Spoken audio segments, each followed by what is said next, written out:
Keep your pens organized in style and order. Make a cute, handsome gift to that friendly receptionist. Maybe your coworker is also losing their pens and taking yours.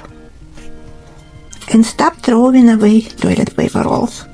There is so many uses for them.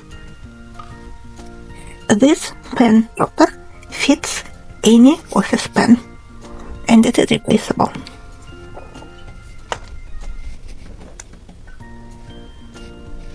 So, what are you waiting for?